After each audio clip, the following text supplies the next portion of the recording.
Haleluya. Kita mau undang Roh Kudus lebih lagi. Kita mau siapkan hati kita pada malam hari ini. Terima kasih Tuhan, kami mengucap syukur, kami berterima kasih. Kami punya Allah yang baik, sangat baik, mengasihi kami. Terima kasih, terima kasih. Roh Kudus, kami undang Kau hadir di tempat ini. Roh Kudus yang manis, Roh Kudus yang lembut. Bawa hati kami lebih lagi Tuhan. Terima kasih, di dalam nama Yesus kami siap memuji dan menyembah. Haleluya, haleluya. Roh Kudus hadir di sini. Roh Kudus hadir di sini.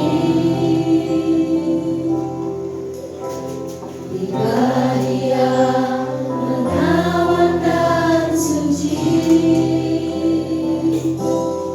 Ku rindu mendekat, mengerti hatimu, berjalan dan mengendamu.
Terima kasih Tuhan, terima kasih Tuhan ambil alih seluruh hidup kami pada malam hari ini. Kami rindu Tuhan lebih lagi diberkati dengan kebenaran firman-Mu. Berfirmanlah Tuhan, tutup bungkus kami, tutup bungkus ruangan ini, terlebih tutup bungkus hamba-Mu yang akan menyampaikan kebenaran firman-Mu. Biarlah firman-Mu boleh menjadi rema di dalam kehidupan kami, boleh bertumbuh dan berbuah. Di dalam nama Tuhan Yesus Kristus kami sambut firman-Mu pada malam hari ini. Haleluya, amin.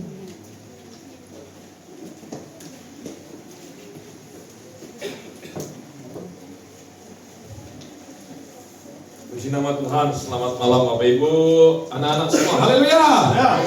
Ya, hari ini saya akan lanjutkan khotbah saya yang kemarin, sama seperti yang ayat kemarin, Roma 12 ayat yang ke-11. Karena kita harus menjadi orang-orang yang penuh dengan semangat, amin. Ya, Roma 12 ayat yang ke-11. Kita baca sama-sama ayat ini dalam hitungan ketiga. 1, 2, 3. Janganlah hendaknya. Belum semua baca. Kenapa? Oh, belum ada di depan. Ya, ada handphone kan? Ada baca, buka. Sudah buka? Oh iya, sudah ada juga sini. 1, 2, 3. Janganlah hendaknya. Biarlah rohmu. Bisa David nyalain mic-nya tadi? Kasih ke masukan. Kalau ayat 11 itu TB2 bagaimana bunyinya?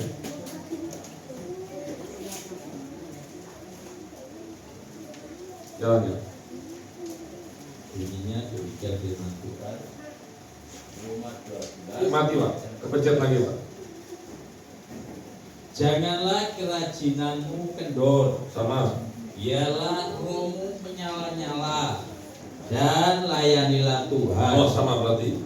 Oke, berarti TB1, TB2 sama. Berarti yang berbeda adalah terjemahan sehari-hari. Di sana dikatakan bekerjalah dengan rajin. Ada kata kerja di sana ya, dengan rajin. Kemudian ditambahkan lagi, jangan malas. Coba kita hafalkan sama-sama. 1, 2, 3. Bekerjalah dengan rajin, jangan malas. Kemudian di sana dikatakan bekerjalah untuk Tuhan dengan semangat dari Roh Allah. Nah, ini keren banget. Bekerjalah untuk Tuhan dengan semangat dari Roh Allah. Kita tahu konsep banyak berdoa, banyak berkat, sedikit berdoa, sedikit berkat, tidak berdoa, tidak dapat berkat. Itu adalah konsep yang salah. Tidak berdoa pun kita akan dapat berkat. Contohnya apa? Nggak usah jauh-jauh berdoa, orang yang nggak percaya Yesus aja mereka diberkati. Kan ada di Alkitab berkata, bukankah orang yang tidak percaya pun mendapatkan sinar matahari, mendapat hujan? Bukankah juga bencana alam juga datang kepada kita, kepada orang percaya, dan orang tidak percaya kena bencana alam juga? Yang sama nggak? Apa gunung meletus pilih-pilih, orang Kristen nggak kena, orang Muslim kena, orang Buddha kena, begitu enggak? Enggak. Tetapi menjadi pertanyaan, ketika kita pun tidak berdoa dapat berkat, kita ambil contoh orang tua. Orang tua itu punya 2 anak. Yang satu malas-malasan, pasti dapat makan nggak dia di rumah? Dapat. Meskipun dableknya kayak apa, tapi nggak mau apa-apain tetap dikasih makan. Artinya tetap dipelihara. Tetapi yang satu anaknya, dia membantu orang tua, pasti dapat makan. Tetapi pertanyaan saya, apakah orang tua ini dalam jangka panjang usahanya dia, saya tanya nih, dia punya warisan, dia punya usaha nih, contohnya dia punya pabrik, dia akan kasih kemana? Yang rajin apa yang malas? Pasti dikasih yang rajin, meskipun dapat makan. Makanya saya katakan, kalau bisa 10, kenapa harus nilainya 1? Kalau kita bisa kerjakan 10, kenapa kita harus bermalas-malasan 1? Ingat loh, kita ini tidak selalu muda. Hati-hati anak muda, jangan mengira kemudaan kita masih bisa bersenang-senang, berfoya-foya, melakukan kesenangan anak-anak muda. Karena saya mau katakan, zaman sekarang adalah zaman percepatan. Ini serius. Waktu saya kecil, dari SD kelas 1, kelas 6 itu rasanya lama banget. Tetapi semakin teknologi ke sini, jujur, hari ini semakin sepertinya 24 jam, tapi kok kayak sebentar banget. Sebentar mau Idul Adha, nanti tanpa terasa sudah ulang tahun, nanti tanpa terasa sudah Natal lagi. Saya lihat anak-anak yang berapa tahun lalu masih kecil, sekarang sudah besar. Saya lihat anak saya kemarin, ingatan saya baru lahir, lagi udah mau masuk SMP. Itu sangat cepat sekali. Makanya hati-hati, pergunakanlah waktu yang ada, karena waktu yang ada ini, itu waktu ini, hari-hari ini adalah hari-hari yang jahat. Nah, saya mau katakan, secara khusus ayat ini berbicara mengenai pekerjaan Tuhan. Ini bukan ngomongin Roma 12 ini tentang persembahan yang benar. Di ayat 1 ini tentang beribadah. Berarti kita kesimpulan bahwa penulis Roma ini menunjukkan bahwa ini berbicara mengenai ibadah di dalam gereja. Atau yang kedua, ibadah untuk menginjil. Ya, ada dua. Karena mereka selain rumah-rumah, mereka keluar, mereka menginjil. Makanya muncul ayat ini, bekerjalah dengan rajin, jangan malas. Bekerjalah untuk Tuhan dengan semangat dari Roh Allah. Kemarin kita sudah lihat bahwa kerajinan, bahwa semangat itu hanya datangnya dari Roh Kudus. Nah, kira-kira, Pak bisa lihat sedikit Pak, nomor 1. Apa yang membuat anak Tuhan itu malas? Atau membuat anak Tuhan itu kendor semangatnya? Ayo, apa kira-kira? Yang membuat kita itu malas beribadah, malas melayani Tuhan, apa kira-kira? Menjadi kendor? Ternyata saya cek nomor 1, bukan karena ada masalah, bukan. Tertinggi nomor 1 yaitu karena kenyamanan. Kata lain kenyamanan, karena apa? Berkat. Kata lainnya karena doanya sudah dijawab. Kata lainnya tidak ada pergumulan. Contoh. Saya ambil yang sehari-hari aja saya lihat. Siapa di sini kelas 6? Angkat tangan, kacau. 1, 2, 3, 4. Nah, waktu kemarin belajar nggak? Mau ulangan? Belajar. Ya. Malam jadi siang terus belajar ya. Kena marah nggak? Enggak. Belajar rajin ya. Kalau dia lama pintar gitu memang. Ya. Dia belajar. Nah, kemudian ulangan. Karena pergumulan mereka ulangan. Saya tanya, habis ulangan belajar lagi nggak? Habis ulangan, habis itu ngapain? Percaya nggak? Ini kejadian saya. Setelah habis ulangan, kemudian libur panjang. Kalau waktu zaman saya itu hampir 1 bulan ya libur ya, betul Fit? Ya. Kalau libur bulan puasa itu hampir 1 bulan itu libur. Sampai masuk sekolah nulis, tulisan itu nulis baru berapa kalimat udah capek, udah pegel. Betul apa betul?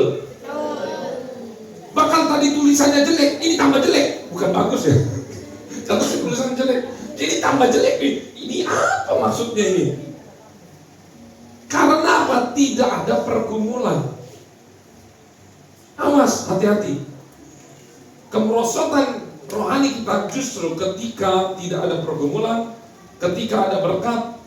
Bahkan Raja Daud itu jatuh bukan ketika melawan Goliat, bukan ketika kelaparan, bukan ketika dikejar-kejar Saul mau dibunuh, enggak pernah jatuh. Justru dia jatuh waktu dia jadi raja, waktunya berperang dia malah duduk manis di atas. Simpson jatuh bukan ketika berperang, tapi ketika lengah. Ketika apa? Tidur-tiduran, manja-manja.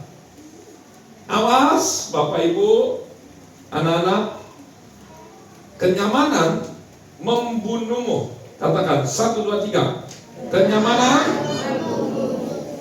Karena kita sedang berada di zona nyaman. Yang kedua, ini. Kenapa anak Tuhan kendor semangatnya? Yang kedua adalah karena pergumulan yang tidak kunjung dijawab. Kita punya doa dari tahun ke tahun, udah isi. Mana tuh kotaknya? Ada nggak di sini? Kotaknya di sana. Udah diisi, nggak dijawab. Saya mau katakan, kalau orang tua menjawab semua permintaan daripada anak-anaknya, apakah orang tua itu adalah orang tua yang baik? Pak, minta pistol. Itu yang peluru kecil. Ngasih. Di zaman saya itu nggak ada pistol nerf yang soft. Tahu ya, bapak-bapak yang biji-biji kecil itu kayak jagung. Waktu zaman saya banyak yang beli itu, ada yang kokang-kokang begini. Tembak. Kenapa? Matanya orang, bukan matanya sendiri. Mata adiknya, mata temennya, buta.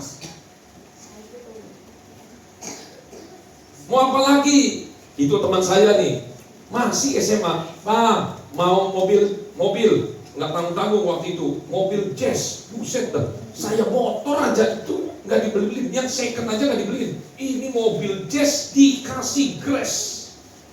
Tahu? Gak lama dia nyetir, tabrakan, mati teman saya.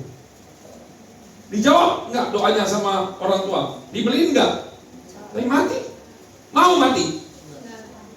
Makanya Tuhan kalau tidak menjawab doa kita, berarti Dia adalah Tuhan yang baik. Yang kedua, kalau Tuhan selalu menuruti apa yang kita minta, berarti Dia bukan Tuhan. Berarti Dia jongos. Dia pesuruh kita. Kita suruh Tuhan tolong ini. Nggih anakku. Gini, kita suruh apa aja Tuhan jadi saya kasih. Saya mau nanya, sopan gak Pak? Kita menjadi anak yang kurang ajar namanya. Coba senggol kiri kanan, jangan kurang ajar. Kalau tidak jujur ya, kalau ketika saya berkata tidak kepada anak saya, terus anak saya melengos, maka konsekuensinya itu serem. Serius. Saya paling gak suka ketika saya tahu itu salah, terus tahu muka melengos, muka sebenarnya mereka gak setuju tapi gak bisa melawan. Hati-hati.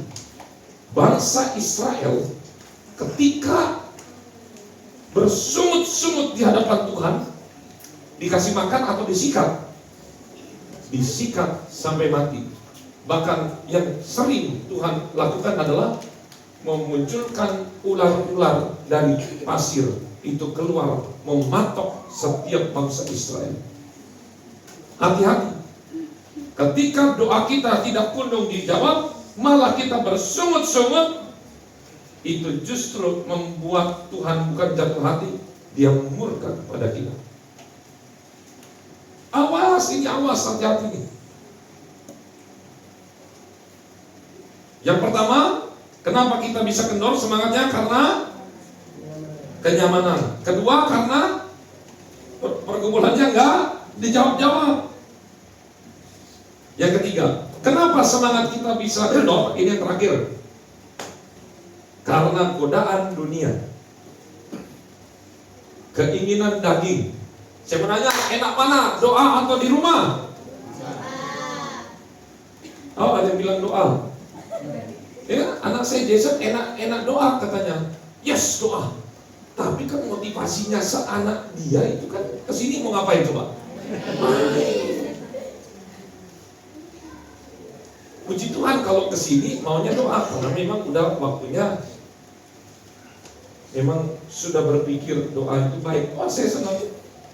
Tetapi biarkan pemikiran itu, nggak usah dipaksakan juga, karena memang anak model begitu namanya juga TK. Apa arti TK? Taman. B-nya apa? TK. Singkatan dari taman. Hah? Taman kanak-kanak. Oh iya, TK. Ya. Ya TKB betul ya. Sebelum TK apa? Playgroup. Itu apa? KB maksudnya. Apa singkatannya? Kelompok bermain. Oh iya, itu maksud saya tuh. Kenapa nggak ada bermainnya? Iya. Ternyata bisa ya juga ya. Jadi saya mau katakan, setiap orang yang sudah siap pikirannya, itu memang saya mau katakan berat untuk datang ke gereja. Jangankan Bapak Ibu, wong saya juga jadi pendeta, enak mana? Enak tidur, enak di rumah, apa enak ke gereja? Lain enak di rumah. Tetapi sebagai orang-orang yang sudah dewasa di dalam Tuhan, kita harus punya tanggung jawab. Kalau kita pilih enak kerja atau enak di rumah, atau enak liburan, semuanya pilih enak liburan. Tetapi semuanya kita punya tanggung jawab. Dan saya mau katakan satu hal, kalau semangat kita sudah kendor, berarti inilah saat yang tepat kita harus dicas oleh semangat dari kekuatan kuasa Roh Kudus. Karena jangan-jangan kadar penguasaan Roh Kudus di dalam kita itu sudah semakin hilang. Saya nggak mau menghakimi Bapak Ibu, anak-anak semua, karena saya nggak tahu isi hati Bapak Ibu kira-kira gimana. Oleh karena itu, biarlah pada malam hari ini kita datang, kita berdoa. Kegunaan daripada kita berdoa itu seperti dicas, supaya diri kita dipenuhi dengan semangat. Ingat, ketika kita penuh dengan semangat, saya yakin pekerjaan Anda, sekolah Anda, setiap apapun yang kita lakukan, semuanya pasti Tuhan buat berhasil. Amin. Ingat, jangan tunggu bapak kita marah dulu baru kita berubah. Berubahlah dengan kesadaran. Ingat, yang butuh siapa? Kita atau Tuhan? Kita butuh Tuhan atau Tuhan yang butuh kita? Kita butuh Tuhan. Mari kita masuk di dalam.